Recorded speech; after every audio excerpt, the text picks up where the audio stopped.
e já passo diretamente para o nosso Paulo Muniz. Paulo, o que você achou de toda essa experiência do Dr. Alisson? E já entra depois trazendo a polêmica dos lobos brancos. Ok, muito bom. Galera, primeiramente, saudações. Bom estar de volta. É muito bom também estar com os nossos ouvintes. Espero que seja proveitoso para todos nós. E sim, para começar, você trouxe notícias muito interessantes, porque, primeiro, eu considero a linha de organoides, de desenvolvimento de estruturas celulares que se assemelham a órgãos humanos, é vital, tanto do ponto de vista do que está ocorrendo em termos de convergência tecnológica recente entre biotecnologia e computação, principalmente. Você falou de inteligência organoide, a gente pode passar rapidinho por aí, mas no que diz respeito à utilização do modelo em si para desenvolvimento de diagnóstico, entendimento da complexidade do desenvolvimento das doenças, que foram cases que você falou, esse é o tipo de aplicação de primeira linha atualmente em relação aos organoides. O que são esses organoides? Para a gente resumir muito bem. Ele é um tipo de cultura in vitro, então a gente está falando de um modelo que não funciona em modelo animal diretamente, mas que, por ser em 3D, ele tem uma estrutura tridimensional no que diz respeito a como que essas células elas vão se organizar no espaço. Você consegue replicar características próximas de um modelo vivo, dado o conjunto de informações que você está utilizando para recriar esse conjunto de células e esse conjunto de organoides. O que a gente entende atualmente, né, de que é de maior utilização, inclusive, os organoides cerebrais. Tem limitações, acho sim que, por mais que as aplicações elas sejam muito significativas, quando a gente compara as últimas décadas, abriu portas para entendimentos biomoleculares, fisiológicos, que a gente tinha limitação para entender no modelo animal. Ao mesmo tempo, a ideia original é que você consiga reproduzir ipsis literis, um órgão que seja semelhante ao material biológico que você esteja utilizando para trabalhar. Então é como se a gente realmente conseguisse criar do zero, sem a necessidade do corpo, um órgão isolado, geneticamente compatível com a informação genética que você está trabalhando.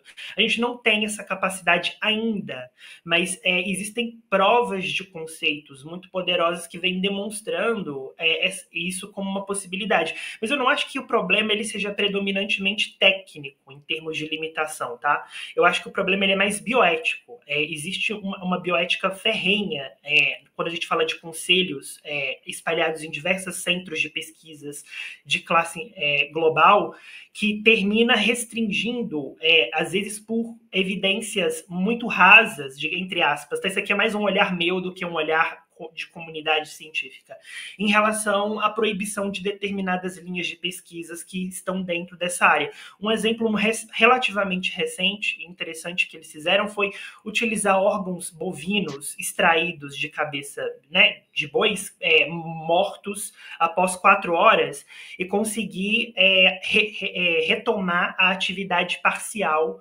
desse cérebro em uma arquitetura de máquina. Então, a ideia era que eles só podiam testar até 12 dias, porque não se sabia se seria possível desenvolver uma espécie de senciência, mesmo no processo de, entre aspas, ressuscitação do cérebro desse animal já morto. Então, acho que sim, tem muitos pontos interessantes, pontos de fricção, que são pontos mais estruturais do que a gente entende por bioética no desenvolvimento da pesquisa, e acho que é um elemento central para arquiteturas computacionais do futuro. Eu acho que a computação híbrida, a inteligência organoide, ela vai abrir diversas questões estruturais sobre o que é inteligência, como que a inteligência se manifesta, quais são as condições mínimas para que isso ocorra, né? E que talvez essas respostas elas sejam muito mais gerais do que nós estamos esperando, mostrando que a nossa espécie não é tão especial quanto a gente imagina. Agora, para a notícia propriamente dita. Bom, a maior controvérsia das semanas, ou uma das maiores controvérsias, a gente não pode esquecer que teve muita controvérsia de tarifas aí, governo Donald Trump. Não dá para competir muito com isso, mas falando sobre o que a gente viu em termos do que aconteceu em biotecnologia, uma empresa norte-americana, o nome dela, deixa eu ver, peraí, tá aqui comigo. Colossal Biosciences, isso. Ela é uma empresa bastante conhecida já, porque a ideia original dela era desextinguir, se é que a gente pode chamar assim, o mamute lanoso, e eles utilizaram, então, outros modelos animais de registros fósseis extintos para reproduzir o que, segundo eles, segundo o que eles alegam, é o animal, o lobo gigante, digamos assim, de 10 mil anos atrás, ali, 10, 11 mil anos atrás, segundo eles. Só que tem muitas controvérsias em relação a especialistas da área que tiveram acesso à notícia, porque não houve publicação. Isso já é um pouco problemático na área de desenvolvimento científico, quando você não tem uma publicação, porque você não consegue fazer a revisão por pares. Então, muito do que está sendo discutido é em relação àquilo que a própria empresa afirmou, que sim, se tratariam de 3 espécimes, 2 machos e uma fêmea, do extinto lobo gigante de 10, 11 mil anos atrás. Então, para que eles conseguissem fazer essa façanha, eles tiveram, então, a obtenção de DNA, de registros fósseis desses lobos. Se não me engano, foi um de um dente e o outro de uma mandíbula. Posso estar errado, mas acho que é essas duas partes. E eles extraíram o DNA dessas duas partes para fazer o sequenciamento genômico, que é quando você consegue, então, decodificar o código genético daquele genoma.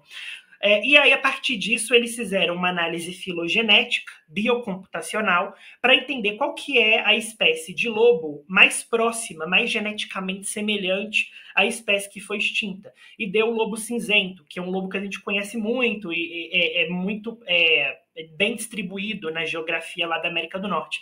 E o que acontece? Eles, então, modificaram 20 genes, o que já é um pouco estranho se a gente parar para pensar em quantidade, e afirmaram que esses genes que foram modificados seriam suficientes para dizer que não se trataria, então, de uma espécie de lobo cinzento, e sim da espécie extinta de 10, 11 mil anos atrás. Qual que é o problema aqui? Né? Primeiro porque esse lobo, o lobo cinzento que está vivo, que existe na nossa natureza, ele é 99,5% semelhante. Tá? Então, assim, do ponto de vista da genoma, fica estranho a gente falar que são, entre aspas, de espécies diferentes. Mas a gente coloca isso por uma questão de formalização. E ao afirmar que eles modificaram, além dessa semelhança de 99,5%, outros 20 genes, eles afirmam, então, que essa é a mesma espécie. Não é a mesma espécie. O genoma de base é um genoma que é muito degradado. Então, você não tem garantia computacional e nem estatística de que o material, a matéria-prima que você está se orientando para fazer a manipulação genética na espécie que está viva, ela é fiel à matéria-prima daquela espécie. Não tem, a maioria dos materiais genéticos muito antigos, eles têm uma taxa de degradação tão grande que você não pode confiar na fidelidade daquela informação. É como se você estivesse pegando DNA agora, DNA que tá funcional das suas células, e colocasse num forno de 500 graus. Esse é o grau de degradação que a gente está falando quando a gente está tratando desse tipo de dados. Então, a gente está falando de publicidade. É interessante, não é uma coisa nova. É interessante quando ela ocorre dentro de um nicho específico, que a gente tem mais conhecimento. Então, acho inusitado ver empresas de biotecnologia ganhar esse hype, porque você começa a ver a distinção entre a possibilidade do que é possível se entregar hoje em termos de tecnologia versus o discurso daquilo que eles dizem que estão entregando. Então, assim, alto lá, falta muita informação sobre os métodos que eles utilizaram, se é que eles vão divulgar esses métodos em uma futura publicação científica, porque eles ainda não se posicionaram. Falta muita clareza sobre como que eles conseguiram mitigar os erros ou a degradação desse DNA antigo, se é que eles fizeram isso, para aí sim a gente entrar na possibilidade de se dizer que aquela espécie ela é de fato uma espécie que é idêntica ou semelhante a de 2011, a de 11 mil anos atrás. Então, não se trata de uma espécie que saiu da extinção. A gente está falando de uma espécie híbrida entre lobo cinzento com características genéticas de lobos gigantes. Então, esse é o paradigma que tem sido trabalhado, dado as informações que a gente tem em relação a essa notícia. Então, é menos empolgante do que a gente imagina, mas faz parte do processo. Então, resumidamente, é isso. E para fechar, se eu tiver com um pouquinho de tempo ainda, Renata, você pode me cortar aqui, porque eu estou tentando sintetizar. A gente está próximo de ter uma revolução em relação ao tratamento de pessoas acometidas por HIV, a síndrome da imunodeficiência humana. Foi relatado no primeiro estudo, fase 1, que é o estudo que mostra a viabilidade clínica de efeitos terapêuticos, de um novo medicamento que já é utilizado, mas que foi quimicamente modificado, que é o lenacapavir, um antirretroviral, que consegue um efeito com uma única dose de eficiência de 99,9% no combate à prevenção, à infecção, num período de 1 ano. Então, a gente está falando do primeiro antirretroviral que em uma única dose ela gera um efeito